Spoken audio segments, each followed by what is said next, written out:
नमस्कार, मी विनीत भाऊसार स्वागत करतो आपल्या सर्वांच्या युट्यूब चॅनल विनीत स्टॉकवर. तर विद्यार्थी मित्रांनो, आजच्या व्हिडिओमध्ये आपण बघणार आहोत की एमएसबीटीचा रिझल्ट तर लागला. मग एटीकेटी म्हणजे काय, बॅकलॉग म्हणजे काय, आमच्या मार्कशीटवर तर फेल आलेला आहे. मग आम्हाला पुढच्या वर्षाला ऍडमिशन मिळेल की नाही, एटीकेटी नेमकी किती विषयांची आहे, नंतर मग आम्हाला जर समजा पुढच्या वर्गाला प्रवेश मिळवायचा असेल तर मॅक्सिमम किती एटीकेटी असेल तरी चालेल, मग कोणत्या ब्रँडसाठी किती, वेगवेगळ्या ब्रँडसाठी हा रेशो वेगवेगळा आहे. तर सर्व काही आजच्या व्हिडिओमध्ये आपण डिस्कस करणार आहोत. चला तर मग व्हिडिओला सुरुवात करूया. चॅनलवर नवीन असाल चॅनलला सबस्क्राईब मात्र नक्की करू शकता. ठीक आहे, चला तर बघा विद्यार्थी मित्रांनो, सर्वात पहिली गोष्ट एटीकेटी आणि बॅकलॉग म्हणजे काय. तर ज्या विद्यार्थ्याच्या मार्कशीटवर तुमच्या मार्कांच्या समोर स्टार मार्क वगैरे आला असेल ना, तर त्याला बॅकलॉग वगैरे म्हणतात. म्हणजे ही एक्झाम तुम्हाला पुढच्या सेमिस्टरला नव्याने द्यावी लागेल. आणि या ठिकाणी कोणत्या ब्रँडसाठी किती बॅकलॉग वगैरेचा क्रायटेरिया वगैरे आहे हे सर्व काही आता आपण समजून घेऊ. ठीक आहे, चला तुमच्यासाठी हा एकदम सिंपल मी चार्ट तयार केलेला आहे. आता बघा, जर तुम्ही फर्स्ट इयरचे विद्यार्थी असाल, बघा जर तुम्ही आता फर्स्ट इयरचे असाल, फर्स्ट इयर तुम्ही आता पास वगैरे झालेले असाल आणि तुमचे जर काही बॅकलॉग विषय असतील, मग तुम्हाला सेकंड इयरला ऍडमिशन मिळेल की नाही मिळणार. तर यासाठी तुमचे जर समजा मॅक्सिमम 4 विषय जरी बॅकलॉग असेल ना, तरी सुद्धा तुम्हाला सेकंड इयरला ऍडमिशन मिळेल. अलग लक्षात तुम्हाला सर्वांना. म्हणजे बघा, जर तुमचे 4 विषय जरी बॅकलॉग असेल, 4 असेल, 3 असेल, 2 असेल, 1 असेल, म्हणजे मॅक्सिमम 4 विषय जरी असेल ना, तरी तुम्हाला सेकंड इयरला ऍडमिशन मिळणार आहे. ठीक आहे, हे तुम्हाला क्लिअर झालं असेल. ठीक आहे, चला तर राहिला विषय थर्ड इयरचा. तर बघा विद्यार्थी मित्रांनो, जर तुमचा एकही सब्जेक्ट थर्ड इयरला असताना बॅकलॉग असला असेल तर तुम्हाला डिग्रीला डायरेक्ट सेकंड इयर इंजिनिअरिंगला ऍडमिशन घेता येणार नाही. म्हणजे लास्ट इयरला असल्यानंतर एकही विषय जर तुम्ही बॅकलॉग झाले असला तर तुम्हाला 1 वर्ष घरी बसावं लागतं, 1 वर्ष तुमचं वाया जातं. ठीक आहे, आणि बघा विद्यार्थी मित्रांनो, जर तुमचं असं काही झालं असेल तर फोटोकॉपी रिचेकिंग नक्की टाका. याबद्दल सुद्धा एक डिटेल व्हिडिओ मी बनवलेला आहे. तुम्ही आय बटनवर किंवा डिस्क्रिप्शन मध्ये लिंक दिलेली आहे, तो तुम्ही बघू शकता. ठीक आहे, की फोटोकॉपी म्हणजे काय आणि रिचेकिंग म्हणजे काय आणि त्याला कसं अप्लाय करायचं. ठीक आहे, चला तर थर्ड इयरला एक जरी विषय आपला बॅकलॉग असला ना, तरी सुद्धा आपल्याला वायडी बनवून तुम्ही ठरले जातात. ठीक आहे, चला मग राहिला विषय आता सेकंड इयरचा. तर आम्ही आता सेकंड इयरची एक्झाम दिली, रिझल्ट सुद्धा लागला, मग आम्ही थर्ड इयरला एलिजिबल आहोत की नाही आहोत. तर यासाठी एकदम सुंदर असा चार्ट मी तुमच्यासाठी बनवलेला आहे. तर बघा विद्यार्थी मित्रांनो, जर तुम्ही मेकॅनिकल ब्रांचचे असेल, ठीक आहे ना, तर तुम्हाला थर्ड सेमिस्टरला एकूण 6 एंड सेमिस्टर एक्झाम असतात. ESE बघा, तुमच्या मार्कशीटवर ESE तुम्हाला दिसेल. ESE म्हणजे काय, एंड सेमिस्टर एक्झाम. म्हणजे बघा, तुमच्या थर्ड सेमिस्टरला एकूण तुम्हाला 6 ESE चे सब्जेक्ट असतात, 6 एंड सेमिस्टर एक्झाम असतात. आणि फोर्थ सेमिस्टरला एकूण तुमचे 8 एंड सेमिस्टर एक्झाम असतात. टोटल झाले तुमचे 14, टोटल झाले तुमचे 14 सब्जेक्ट. मग या 14 सब्जेक्ट पैकी तुम्हाला मॅक्सिमम 4 जरी बॅकलॉग असेल ना, मॅक्सिमम 4 जरी बॅकलॉग असेल ना, तरी सुद्धा तुम्हाला पुढच्या वर्गात प्रवेश मिळतो. आलं का लक्षात तुम्हाला. बघा बेटा, तुम्हाला लक्षात आलं असेल की 4 विषयांची मॅक्सिमम एटीकेटी जरी असेल ना, तर तुम्हाला पुढच्या वर्गात ऍडमिशन मिळणार आहे, हे मात्र कन्फर्म. त्यानंतर सिव्हिल इंजिनिअरिंग साठी सुद्धा तेच आहे. जर तुमची ब्रांच सिव्हिल असेल तर सिव्हिल साठी सुद्धा तुम्हाला थर्ड सेमला 6 ESE सब्जेक्ट होते आणि फोर्थ सेमला तुम्हाला 6 सब्जेक्ट होते. टोटल झाले 12. आणि जर 12 पैकी जर तुमचे 4 जरी बॅकलॉग असेल ना, तरी सुद्धा तुम्हाला ऍडमिशन मिळणार आहे. हे गोष्ट लक्षात ठेवा. म्हणजे मेकॅनिकल ब्रांच आणि सिव्हिल ब्रांच या दोघांसाठी एटीकेटी आहे तुमची 4 विषयांची. ठीक आहे, 4 विषय जरी बॅकलॉग असेल ना, तरी सुद्धा तुम्हाला पुढच्या वर्गाला ऍडमिशन वगैरे मिळून जाईल, हे मात्र तुम्ही लक्षात ठेवा. आणि राहिला विषय आता बघा, इलेक्ट्रिकल इंजिनिअरिंग, कॉम्प्युटर इंजिनिअरिंग, त्याच्यानंतर इन्फॉर्मेशन टेक्नॉलॉजी, ENTC, ठीक आहे, इलेक्ट्रॉनिक्स अँड टेलिकम्युनिकेशन. म्हणजे या ज्या पण काही 4 ब्रांचेस तुम्हाला दिसतात ना विद्यार्थ्यांनो, तर बघा या 4 ब्रांचेसला विषय कसा असतो की थर्ड सेमिस्टरला 5 सब्जेक्ट असतात, चौथ्याला तुमचे 6 असतात, कॉम्प्युटरमध्ये 5 याला, 5 चौथ्याला, इन्फॉर्मेशन मध्ये 6 5 तिसऱ्याला, नंतर चौथ्या सेमिस्टरला 5 सब्जेक्ट असतात. मग यांचा जो पण काही क्रायटेरिया वगैरे आहे ना, तर बघा टोटल झाले 11 सब्जेक्ट. कॉम्प्युटर इंजिनिअरिंग असेल तर टोटल झाले 10 सब्जेक्ट, इन्फॉर्मेशन टेक्नॉलॉजी असेल तर टोटल झाले 11 सब्जेक्ट आणि ENTC असेल तर टोटल झाले 11 सब्जेक्ट. आणि या 4 ब्रांचेसला तुमची एटीकेटी असते फक्त 3 सब्जेक्टची. तुमची एटीकेटी असते फक्त 3 सब्जेक्टची. म्हणजे बघा विद्यार्थ्यांनो, जर तुमचे मॅक्सिमम 3 बॅकलॉग असेल ना, तरच तुम्हाला पुढच्या वर्गात प्रवेश मिळणार आहे. पण जर समजा तुमचे 4 बॅकलॉग असेल, बघा electrical engineering, computer engineering, information technology आणि ENTC या 4 ब्रांचेससाठी जर तुमचे 4 विषय बॅकलॉग असेल ना, तर तुम्हाला पुढच्या वर्गात ऍडमिशन मिळणार नाही. तुमचे मॅक्स टू मॅक्स फक्त 3 विषय बॅकलॉग असायला पाहिजे. ठीक आहे, आलं लक्षात तुम्हाला? म्हणजे मेकॅनिकलचे विद्यार्थी आणि सिव्हिल इंजिनिअरिंगचे विद्यार्थी या दोन ब्रांचेससाठी एटीकेटी आहे 4 विषयांची, आणि बाकी ज्या पण काही ब्रांचेस वगैरे आहे ना, कॉम्प्युटर झालं, IT झालं, इन्फॉर्मेशन टेक्नॉलॉजी वगैरे झालं, ठीक आहे ना, नंतर या सर्व ब्रांचेससाठी तुमची जी एटीकेटी आहे ही फक्त आणि फक्त 3 विषयांची आहे. म्हणजे 3 पेक्षा जास्त विषय जर तुम्ही बॅकलॉग असाल ना, तर तुम्हाला ऍडमिशन मिळणार नाही. आलं लक्षात तुम्हाला? 3 असेल तर ऍडमिशन मिळेल, 3 बॅकलॉग असेल ऍडमिशन मिळेल, 3 बॅकलॉग असेल ऍडमिशन मिळेल, पण 3 पेक्षा जास्त असेल तर तुम्हाला ऍडमिशन वगैरे मिळणार नाही. ठीक आहे. तर मेकॅनिकल ब्रांच आणि सिव्हिल ब्रांच या दोघांसाठी एटीकेटी आहे 4 विषयांची, आणि बाकी सर्व ब्रांचेससाठी एटीकेटी आहे आपली 3 विषयांची. ठीक आहे. आता महत्वाची गोष्ट म्हणजे अशी आहे की नेमका हा रेशो कुठून आला, आम्हाला काहीतरी प्रूफ द्या सर. ठीक आहे ना, हे तुम्ही नेमकं कुठून आणलं? तर यासाठी आता आपण जाऊया आपल्या मोबाईलच्या स्क्रीनकडे. ठीक आहे, चला. तर विद्यार्थी मित्रांनो, सर्वात आधी तुम्हाला काय करायचं आहे, गुगलवर जायचं आहे आणि त्या ठिकाणी सर्च करायचं आहे MSBT इन्फो, आणि त्यानंतर तुम्हाला एक पहिलीच वेबसाईट येऊन जाईल. आता यावर तुम्हाला क्लिक करायचं आहे. क्लिक केल्यानंतर बघा या ठिकाणी बघा बरं एटीकेटी बद्दल काही दिसतंय का आपल्याला? नाही.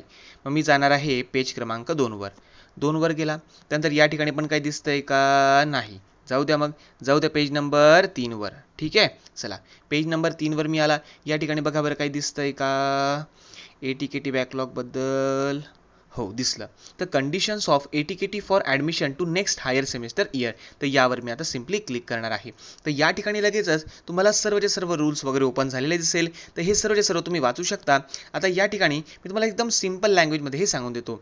तर बघा विद्यार्थी मित्रांनो, ज्या विद्यार्थ्यांना थर्ड इयरला ॲडमिशन घ्यायचं असेल अशा सर्व विद्यार्थ्यांना फर्स्ट इयर हे क्लिअर लागतं, आणि सेकंड इयरचे जे पण काही एटीकेटी तुमचा रिझल्ट आला पाहिजे. मग एटीकेटी म्हणजे नेमकं काय, किती विषयांची एटीकेटी असते, 3 विषयांची का, 4 विषयांची का, 5 विषयांची का, हे सर्व काही आता आपण बघून घेऊ. आणि बघा विद्यार्थी मित्रांनो, हा सेम पॅटर्न, हा सेम रूल हा इंजिनिअरिंगवाल्यांसाठी सुद्धा आहे. म्हणजे जर समजा तुम्हाला लास्ट इयरला म्हणजे 4थ्या वर्षाला ॲडमिशन घ्यायचं असेल तर पहिलं वर्ष आणि दुसरं वर्ष हे तुम्हाला क्लिअर असायला पाहिजे, आणि तिसऱ्या वर्षात एटीकेटी असेल तरी सुद्धा चालू शकतं. ठीक आहे, चला. तर हे सर्व रूल्स तुम्ही वाचू शकता. आणि यानंतर बघा सर्वात महत्त्वाचं आपल्या कामाचं काय आहे, हे कामाचं काय ते नेमकं तुम्हाला आता दाखवून देतो. बघा, तर सर्वात महत्त्वाचं आहे table for deciding ATKT status.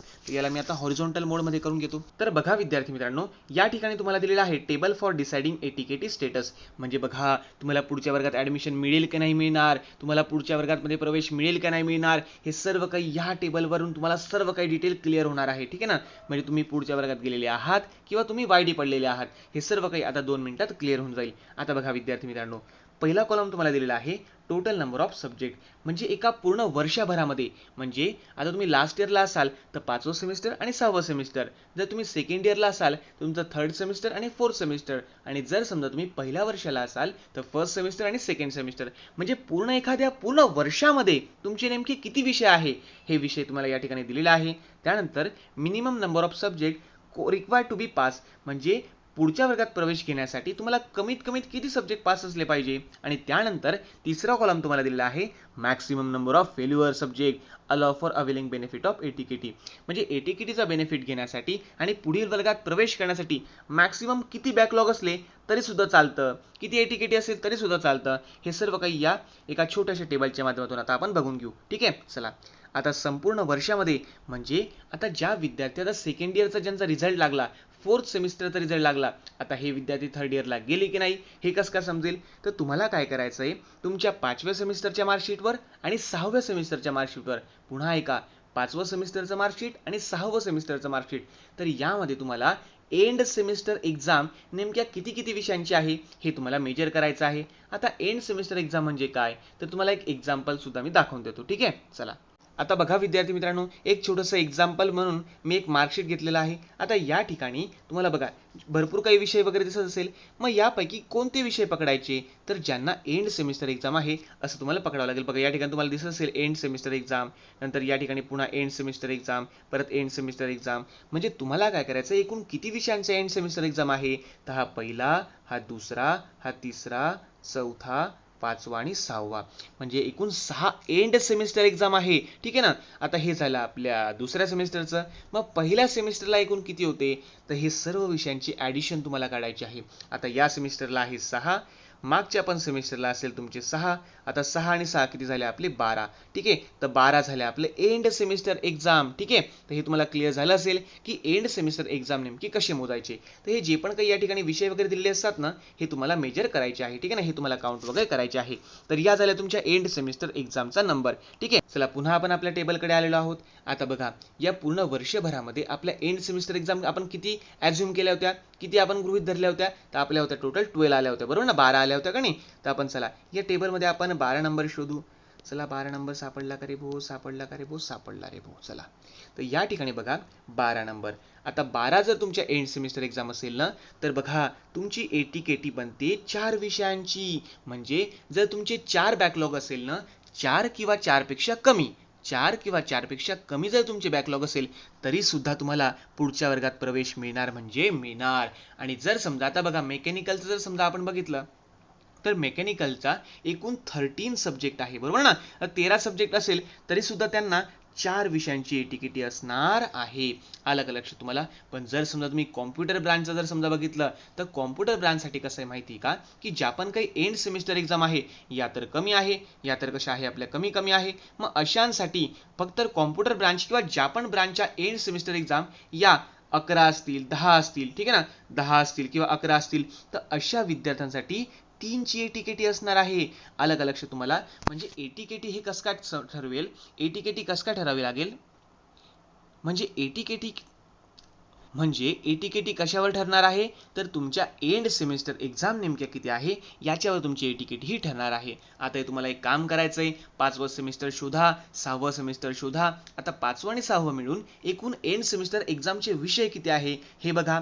जर समजा तुमचे विषय असतील 13, 14, 15, 16 जे पण काही विषय असतील, मग त्याच्या समोरचा हा जो आकडा आहे ना, तर हा आकडा तुम्हाला लक्षात ठेवायचा आहे. ठीक आहे, 4 नंबर म्हणजे जर 15 विषय असेल तर 5 ची ATKT, 14 असेल तर 4 ची ATKT, 13 असेल तर 4 ची ATKT. ठीक आहे ना, अशा पद्धतीने म्हणजे तुम्हाला समजलं असेल की ATKT ही नेमकी किती विषयाची असते. ठीक आहे, आता पुन्हा हा क्वेश्चन आता तुम्ही इकडे याला त्याला विचारू नका, बरोबर आहे. जर तुमचे 3 बॅकलॉग असेल तरी सुद्धा तुम्ही पुढच्या वर्गात प्रवेश केलेले आहेत. आणि जर समजा तुमची मेकॅनिकल ब्रांच वगैरे असेल तर तुम्ही मात्र 4 सब्जेक्ट बॅक असल्यावर सुद्धा पुढच्या वर्गात तुम्हाला ऍडमिशन वगैरे मिळून जाईल. तर आशा करतो की हा छोटासा डाऊट तुम्हाला क्लिअर झाला असेल. आता लवकरात लवकर आपले एंड सेमिस्टर एक्झाम शोधा आणि त्यानुसार तुमचे ATKT किती आहे हे तुम्ही ठरवून घ्या. ठीक आहे.